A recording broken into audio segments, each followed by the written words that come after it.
뉴욕 증시가 혼조세로 마쳤습니다. 유가 상승에 힘입은 에너지 관련주들의 강세로 다우는 올랐지만 잇따른 증자계획 부담과 IT 관련주들의 약세로 나스닥은 떨어졌습니다. 다우는 0.6% 상승한 8,469로 마감됐습니다. 미국의 지난달 재정수지가 209억 달러의 적자를 내 26년 만에 처음으로 적자를 기록했습니다. 4월 세금 납부 마감 효과에도 불구하고 재정수지가 적자를 낸 건 거액의 공적 자금이 투입된 데 반해 경기 침체로 세수는 크게 줄었기 때문입니다. 벤 버냉키 FRB 의장은 스트레스 테스트에 대한 초기 반응은 고무적이지만 은행들이 자체 스트레스 테스트를 통해 유동성과 신인도에 관계된 위험을 파악하는 노력이 필요하다고 밝혔습니다. 한편 유럽연합도 스트레스 테스트를 실시해 오는 9월 말 평가 결과를 내놓을 예정입니다.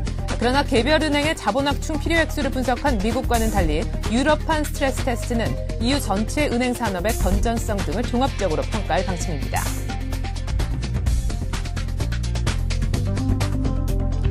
안녕하십니까. 이슈 마켓의 소혜린입니다. 간밤엔 뉴욕 증시가 주요 지수대별로 등락이 엇갈리는 혼조세로 마감을 했습니다. 전반적으로 은행주들이 부진한 가운데 GM이 급락하는 등 자동차주도 약세를 보였는데요. 다우만이 0.6% 반등에 성공하면서 8,469로 마감됐습니다.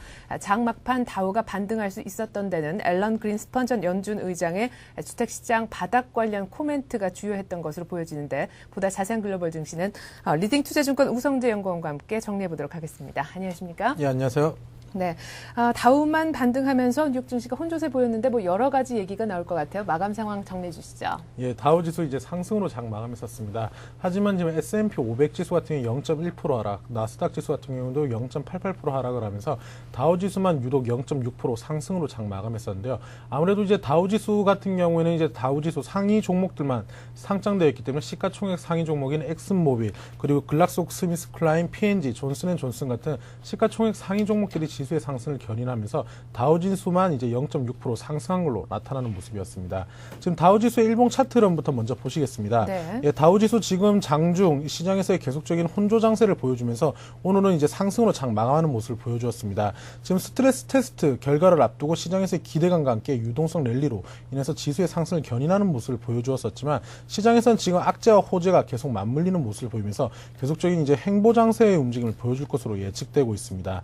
지금 이제 다우지수의 일중 흐름을 먼저 한 번 더 다시금 보시겠는데요. 네. 다우지수의 일중 흐름 차트입니다. 다우지수 지금 계속적인 혼조 장세를 보여주면서 장 초반 무역수지 적자가 8개월 만에 증가한다는 이런 이슈들과 함께 시장은 지수의 하락을 견인하는 모습을 보여주었었습니다. 하지만 장막판 들어서 앨런 그린스펀의 이제 발표와 함께 지금 기대감으로 인해서 지수가 다시금 저가 매수세가 유입되면서 상승으로 장 마감하는 모습 보여주었었습니다.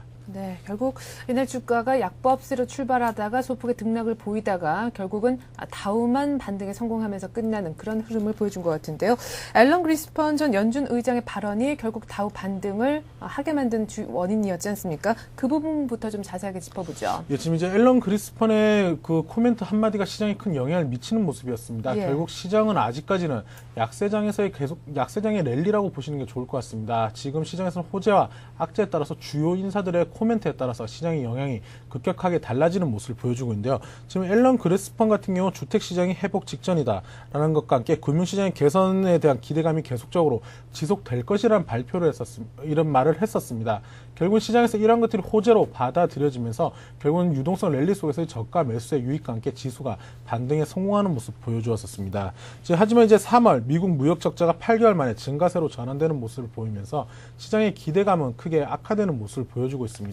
이제 중국 같은 경우에도 소비자 물가 지수가 급락을 하는 모습을 보이면서 경기 회복에 대한 기대감이 조금 줄어드는 모습을 보여주었었는데요. 미국 또한 마찬가지로 지금 3월 미국 무역 적자가 8개월 만에 증가하는 것으로 인해서 시장에서의 경기 회복 속도의 둔화에 대한 우려감이 다시금 나오는 모습입니다. 또한 이제 미국 주택 가격의 1분기 14% 감소하는 모습을 보이면서 시장에서는 계속적인 악재에 대한 우려감이 다시금 나오는 모습을 보여주었었는데요.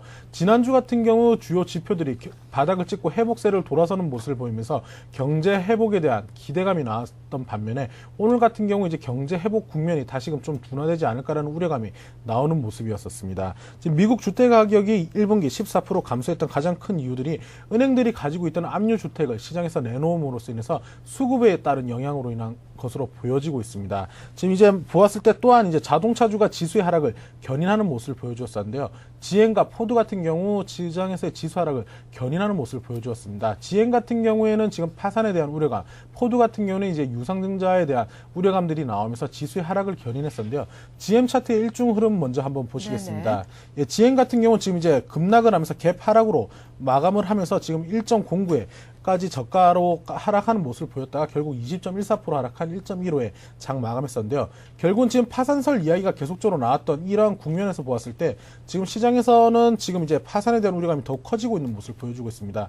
계속적인 이런 행보장을 보여주었었는데 지금 GM이 급락했던 가장 큰 이유는 GM의 임원들이 지금 매각에 대한 우려감을 내놓으면서 먼저 주식을 매도했다는 이야기들이 시장에 나오면서 급락을 했었습니다. 네. 결국 GM 같은 이러한 자동차 주들이 이제 급락을 하면서 실업률에 대한 우려감이 다시금 나오고 있는데요.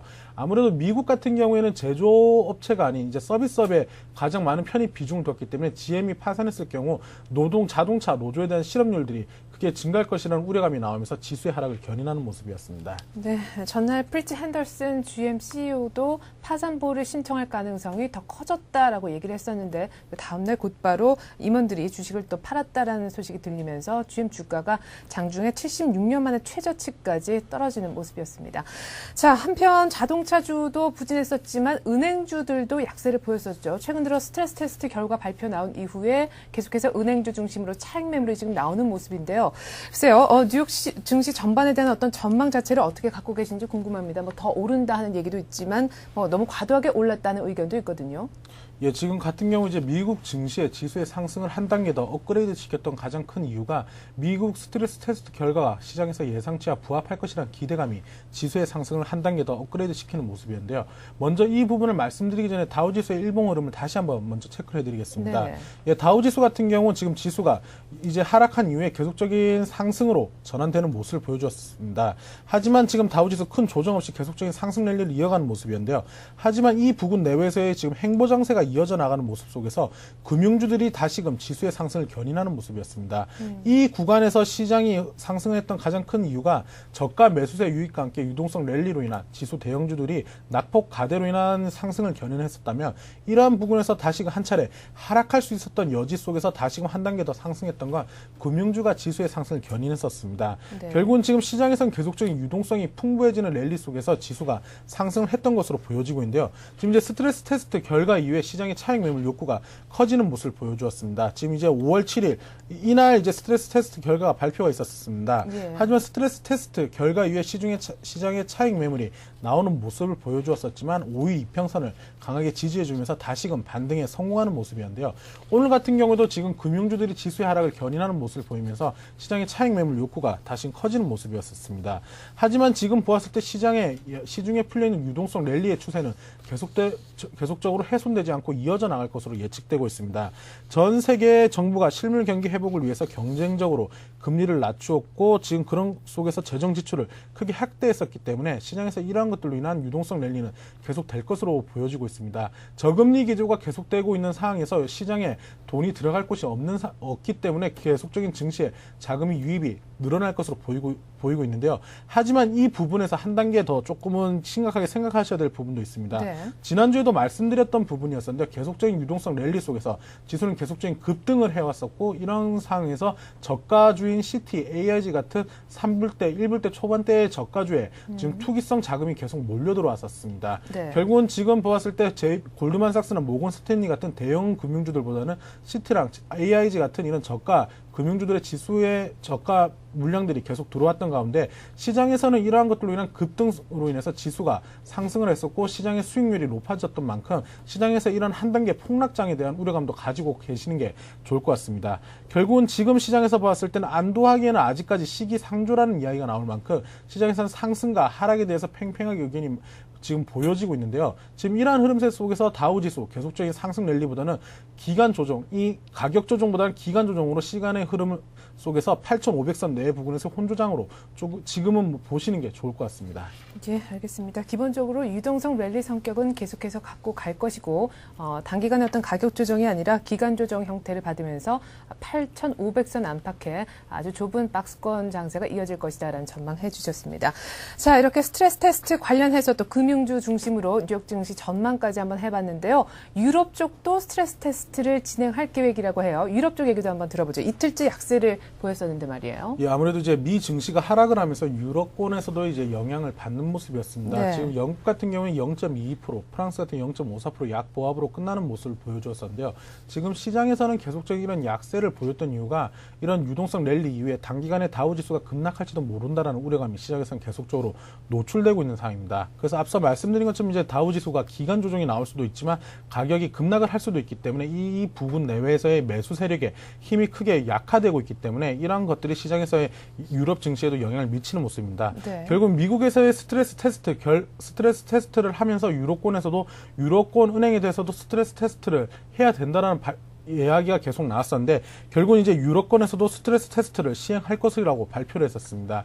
결국은 이러한 이야기들이 나오면서 과연 이제 금융주들과 금융주 전반에 관련된 산업들이 어떠한 영향을 미칠지에 따라서 유럽권이 또 다른 시장에서의 한 단계 또 변곡점이 될 것으로 보이고 있는데요. 독일 같은 경우 이제 재정 적자가 확대로 예상이 되고 있는 모습을 보이고 있고 지금 ECB 자산 매입 확대에 대한 확대가 지금 필요하지 않다라고 독일은행 총재가 말을 하면서 시장에서 유동성 공급에 대한 우려감을 내놓고 있는 상황입니다. 결국은 시장에서는 조금 이제 유동성 랠리에 대한 부분이 줄어들고 있는 만큼 지금 시장에서는 계속적인 강세장보다는 기간 조정이 유럽권에서도 계속적으로 나타날 것으로 보여지고 있습니다. 네. 한편 영국의 1분기 실업자 수가요, 222만 명으로 집계가 됐습니다. 전분기가 6.7%였는데 실업률이 7.1%까지 치솟은 상태라고 하네요. 자, 끝으로 국제유가 움직임도 한번 들어보고 싶은데 장중한 때 60달러 선을 상회하게 됐다고요? 예, 이제 국제유가 같은 게 이제 장중 60불 선을 돌파하는 모습을 보여주었었습니다. 지금 이제 서부 텍사스산 같은 6월 인도분 가격이 배럴당 35센트 상승한 58.85에 장 마감했었는데요. 지금 이제 유로권 이제 유가가 60불을 강하게 돌파하기는 조금 어려울 것으로 보이고 있습니다. 아직까지 세계 경기 둔화에 대한 우려감이 아직 나오고 있는 상황에서 지금 헤지 펀드와 투기성 자금으로 인한 시장에서 유가가 장중 60불을 돌파하는 모습 그리고 60불을 위로 올라갈 수도 있겠지만 지금 60불 내에서의 안착 여부는 지금 자리에서는 조금 어려울 것으로 예측되고 있는 가운데 네. 다우지수와 함께 전에도 말씀드린 것처럼 연동해서 보시는 게 좋을 것 같습니다. 지금 시장에서의 다우지수가 10,000포인트를 돌파하지 못하는 상황에서 유가만 나홀로 60불 이상을 돌파하기는 어렵기 때문에 60불 상단에서의 계속적인 이제 하락세와 그리고 이제 혼조 장세가 예측되고 있습니다. 네, 잘 알겠습니다. 달러와 약세 영향도 물론 유가 상승에 좀 도움을 준 것 같은데요. 현재 달러화는 주요 통화 대비 4개월 내 최저치까지 떨어져 있는 상태입니다. 이렇게 해서 오늘 글로벌 증시는 리딩 투자증권 우성재 연구원과 함께 정리해봤습니다. 고맙습니다. 네, 고맙습니다.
(5월 13일) 수요일 뉴스 따라잡기 시간입니다. 오늘은 서울경제신문 민병건 기자와 함께하겠습니다. 민 기자 안녕하세요. 네, 안녕하십니까. 네, 금융권에서는 최근 경기가 호전되고 있다, 그렇지 않다, 여러 가지 얘기들이 많은데 어제 금통위에서 이성태 한은 총재가 이 같은 논란에 종지부를 찍었다면서요. 네, 그 전체적인 흐름을 좀 잡을 수 있는 멘트를 날렸습니다. 네.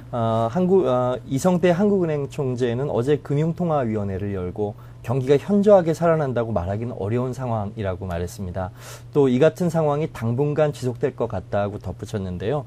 다만 이성태 총재는 우리 경제가 4개월이나 5개월 전에 생각했던 것보다는 최악의 시나리오는 면했다. 피한 것 같다고 단서를 달았습니다. 그의 말을 종합해 본다면 우리 경제가 파국은 면했지만 아직 경기 회복은 조금 시기상조고 그 속도 또한 좀 더디고 완만할 것이다. 이런 뜻으로 풀이가 됩니다. 네, 결국 그런 해석을 바탕으로 해서 기준금리는 동결이 됐죠. 네, 그렇습니다. 어제 기준금리는 2%대로 동결이 됐습니다. 금융통화위원회를 열어서 결정이 된 것인데요. 이로써 기준금리는 3개월 연속 2%의 저금리 수준을 유지하게 됐습니다. 한국은행으로서는 경기를 살리기 위해선 시중에 값싼 이자로라도 돈을 풀어야 되겠다. 그래서 이것으로 이제 경기에 좀 활력을 넣겠다 이런 의지로 풀이가 되는데요. 앞으로 어느 정도 여파가 미칠지는 조금 더 두고 봐야 될 것 같습니다. 네, 사실 뭐 정부도 나서서 얘기를 하는 부분입니다만 지금 시중에 너무 돈이 많이 풀려 있지 않느냐라는 부분을 좀 체크를 해야 될 것 같습니다. 계속해서 하느니 초저금리로 돈을 계속 풀기 시작하면 결국은 유동성 함정 내지는 인플레이션 우려까지 낳는 것이 아닌가 하는 걱정하는 부분도 있는데 말이죠. 네. 아직은 뭐 유동성 함정이나 네. 인플레 우려에 대해서 한국은행은 조금 좀 시기상조다라는 입장입니다. 예.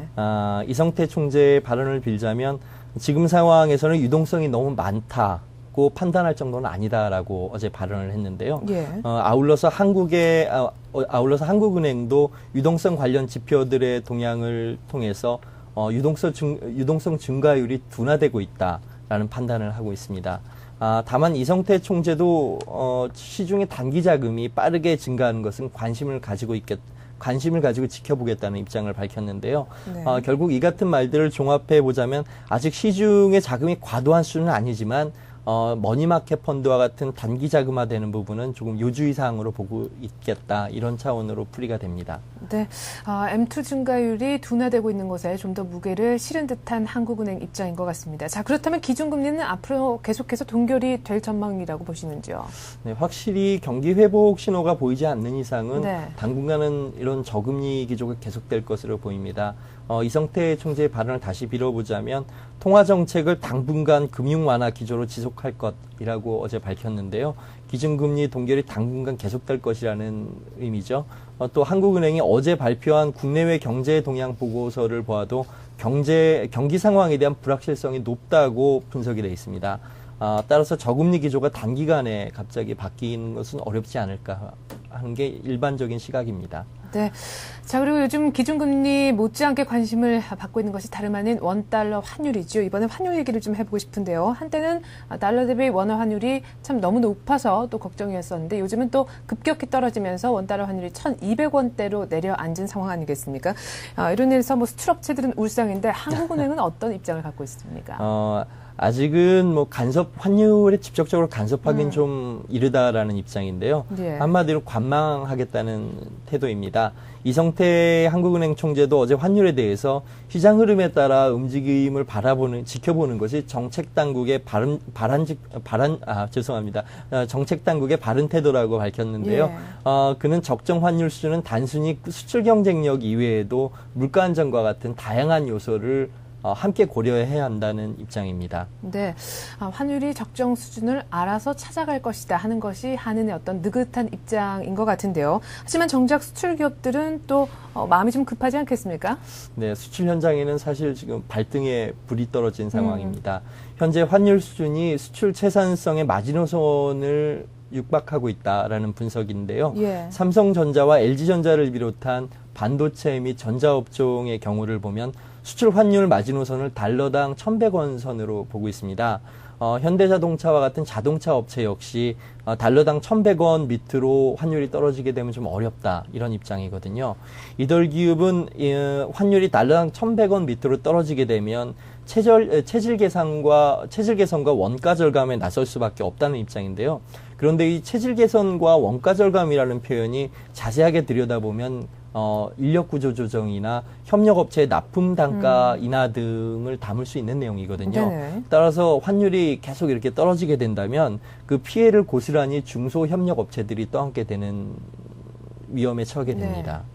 그렇군요. 그나마 다행인 것은 이들 수출업체들이 올 하반기에 환율 수준을 달러당 1,200원 수준으로 보고 있다는 것이거든요.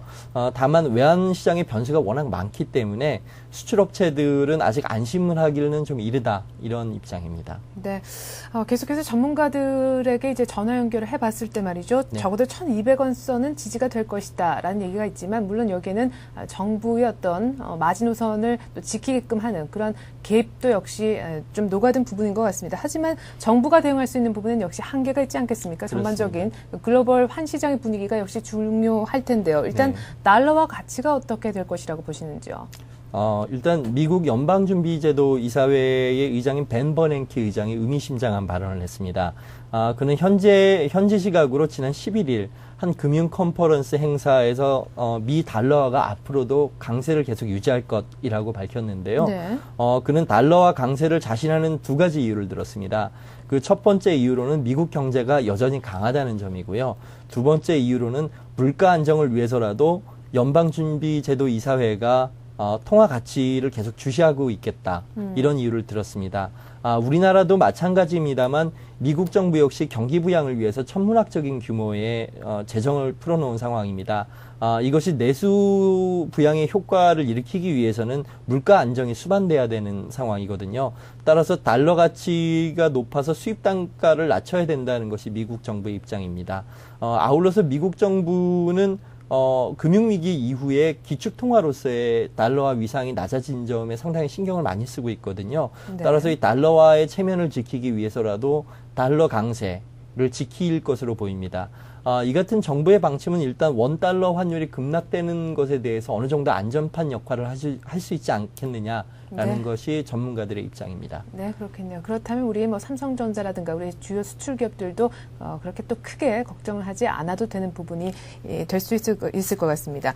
자, 기왕 이렇게 환율 문제를 얘기한 김에요. 전반적인 또 국제 경제 상황에 대한 얘기를 좀 해보고 싶은데 앞서서 한국은행은요, 우리 국내 지금 경기가 아직 회복됐다고 보기는 이르다 하는 입장을 이제 밝혔다고 하지 않으셨습니까? 네, 하지만 그렇습니다. 세계 경기는 바닥을 찍고 반등을 시작했다는 얘기가 나와요. 네, 누구 그렇습니다. 입에서 이런 얘기가 나왔는지요? 유럽중앙은행 총재의 입에서 나왔습니다. 예. 장 클로드 트리세 총재의 발언인데요. 세계 경기가 반등하고 있음을 시사하는 발언을 했습니다. 그는 현지 시각으로 지난 11일 스위스 바젤에서 선진 10개국 중앙은행 총재 회의를 열고 나서 기자회견을 열었습니다. 네. 이 발언은 여기서 나온 얘기인데요. 그는 2008년 9월 시작된 금융위기가 최근 들어서 처음으로 실질적인 회복 기미를 나타내고 있다고 못 박았습니다. 예. 특히 몇몇 국가의 국내 총생산, 즉 GDP 증가세가 회복되고 있다라고 지적을 했는데요. 실제로 이날 OECD가 발표한 경기 선행 지수를 보면 프랑스와 이탈리아 그리고 그 주요 선진국들이 3개월 연속 선행지수가 상승하는 모습을 보였습니다. 네. 또 영국과 중국 역시 선행지수가 2개월 연속 호전되는 모습을 보였는데요. 이런 분위기가 전반적으로 트리셰 총재의 발언에 어느 정도 좀 무게를 실어주는 그런 지표로 해석되고 있습니다. 네, 세계 경제가 어떤 반등을 위한 변곡점에 지금 놓여져 있다라는 트리셰 총재 발언. 여기에 대해서 언론이라든가 시장의 반응은 어떤지 궁금한데요. 일단 해외 주요 언론들은 그의 발언에 상당히 무게감을 실어주고 있습니다. 예. 특히 파이낸셜 타임스의 경우 트리셰 총재 발언이 전 세계 주요 국가의 중앙은행 총재들을 대표한 발언이다라고 의미 부여를 했습니다. 다만 그의 발언에 대해서 좀 지나치게 낙관적으로 성급하게 확대 해석하는 것은 좀 어렵다라는 그런 의견들도 있는데요. 미국발 금융위기를 극복하기 위해서 지금 각국이 천문학적인 재정과 유동성을 쏟아부은 상황 아니겠습니까? 네. 따라서 이것이 가져올 부작용이 변수로 남아 있습니다. 예를 들어서 각국 정부의 재정 적자 문제라든지요. 예. 또 아까 일부 지적이 됐던 그 급격한 인플레 문제 이런 것들인데요. 이런 거시적인 변수들이 남아 있기 때문에 조금 좀 상황은 어느 정도 신중하게 좀 판단을 해야 되지 않은가 싶고요. 네. 트리셰 총재 역시 이 같은 상황은 어느 정도 인정하고 있는 상황입니다. 네. 자, 계속해서 생활경제 소식을 좀 들어보는 시간 갖겠습니다. 최근 고령화가 급속하게 진행이 되면서 노인들이 민영보험의 사각지대에 놓여 문제가 됐었는데요. 정부가 종신보험 가입 연령을 높이는 방안을 추진 중이라고요. 네, 그렇습니다. 노인분들에겐 상당히 희소식이 되겠습니다. 네. 금융위원회와 금융감독원은 이르면 다음 달부터 80세 노인도 종신보험에 가입할 수 있도록 하는 방안을 검토하겠다. 않았고 어제 이렇게 좀 알려졌는데요. 현재 종신보험 가입자 연령은 67세까지입니다. 네. 이 같은 제약 요건을 한층 완화하겠다는 것이죠. 금감원은 이를 위해서 현행 보험업법을 일부 개정하겠다는 방침인데요. 금감원은 특히 금융위원회와의 협의 과정에서 종신보험 가입 연령이 최고 90세까지 늘어날 수 있다는 입장입니다. 다만 그것이 이제 지금 현재로서는 80세가 유력하고요. 상황에 따라 90세까지도 늘어날 수 있다는 입장입니다. 네, 말씀하신 것처럼 노후를 준비하는 분들한테는 희소식일 것 같고 뭐 보기에는 다 좋아 보이는데 논란의 소지라든가 문제는 없습니까? 일부 좀 남아 있습니다. 예. 예상 수명보다 장수하는 종신보험 가입자의 민원 문제인데요. 이들 가입자는 예상 수명보다 오래 사는 만큼 납입보험료 역시 그만큼 많을 수밖에 없죠. 예. 반면에 사망보험금이 납입보험료보다 적을 수 있다는 게 논란의 요지입니다. 하지만 종신보험의 가입 연령이 상향 조정되게 되면 그만큼 전체 보험료를 납부하는 기간이 늘어나게 되니까 네. 1회당 납입보험료가 좀 다소 가벼워지는 그런 그 분산 효과가 있거든요. 예. 따라서 이것이 어느 정도 좀 이런 논란을 불식시키지 않을까 하는 의견이고요. 실제로 62세 노인이 67세까지 매월 15만 8,500원을 납부할 경우를 가정해 봤을 때요. 이 가입자가 80세까지 가입 연령이 늘어난다. 이렇게 변경이 된다고 하면 월 보험료는 현재보다 절반 수준인 7만 6,800원 수준으로 낮아집니다. 상당히 부담이 가볍게 되는 것이죠. 이와 더불어서 금융당국은 종신보험 판매 시에 사망보험금이 납입보험료보다 낮아질 수 있다는 것을 고지하도록 지도하겠다는 방침입니다. 네, 뭐 기왕에 종신제도가 개편이 된다라고 한다면요, 노인들의 보험 사각지대를 최소화하는 방향으로 좀 개편이 됐으면 좋겠습니다. 네, 민 기자 말씀 잘 들었습니다. 고맙습니다. 네, 고맙습니다.